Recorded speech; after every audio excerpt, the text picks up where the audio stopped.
नमस्कार। भगवत गीता के अथाह ज्ञान में आज हम एक विशेष श्लोक पर थोड़ी गहराई से चर्चा करेंगे। जी।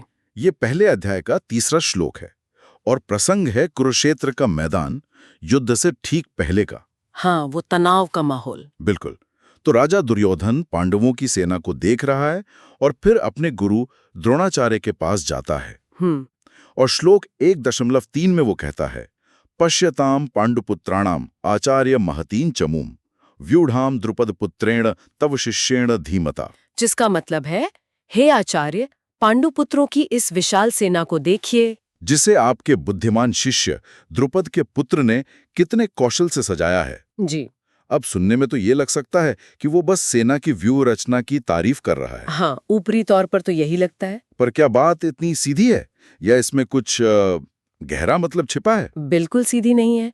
असल में दुर्योधन यहाँ सिर्फ सेना की व्यवस्था पर टिप्पणी नहीं कर रहा। अच्छा। वो जो कह रहा है, आपके बुद्धिमान शिष्य द्रुपद पुत्र, इसमें एक बहुत गहरा इशारा है। द्रुपद पुत्र, धृष्टद्युम्न। हाँ, वही धृष्टद्युम्न। यहाँ द्रोणाचार्यों और द्रुपद की जो पुरानी शत्रुता थी, उसे याद करना जरूरी है। जी हाँ, वो कहानी तो बहुत अहम है।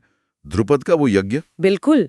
द्रुपद ने यज्ञ ही इसीलिए किया था कि उसे ऐसा पुत्र मिले जो द्रोणाचार्य का वध कर सके, और वही पुत्र है धृष्टद्युम्न। और विडंबना ये कि द्रोणाचार्य ने ही उसे अस्त्र शस्त्र की शिक्षा दी, ये जानते हुए भी। सही कहा। और दुर्योधन ठीक इसी बात पर उंगली रख रहा है।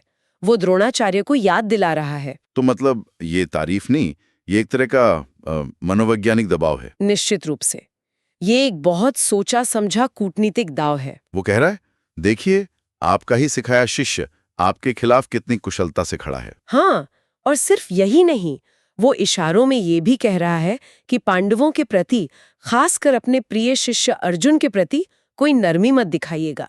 अच्छा। तो ये एक चेतावनी भी है। बिल्कुल, एक चेतावनी कि देखिए सामने कौन है, आपका ही शिष्य जो आपकी मृत्यु का कारण बनने के लिए जन्मा है। मोह में मत पड़िएगा। ये तो काफी गहरा है। मतलब वो शब्द धीमता यानी बुद्धिमान, इसमें शायद व्यंग्य भी है। हाँ, व्यंग्य की ध्वनि तो है ही। साथ ही ये द्रोणाचार्य को उनकी अपनी पसंद, उनके अपने निर्णयों की याद दिलाने जैसा भी है। दुर्योधन बहुत चालाक है। वो जानता है कि द्रोणाचार्य पांडवों से स्नेह रखते हैं, और वो स्नेह कौरवों के लिए खतरनाक हो सकता है। तो वो युद्ध शुरू होने से पहले ही ये सुनिश्चित करना चाहता है कि द्रोणाचार्य पूरी तरह कौरवों के पक्ष में पूरी कठोरता से लड़ें।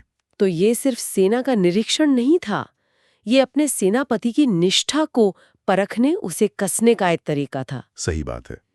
ये दिखाता है कि कुरुक्षेत्र का युद्ध सिर्फ हथियारों का नहीं था।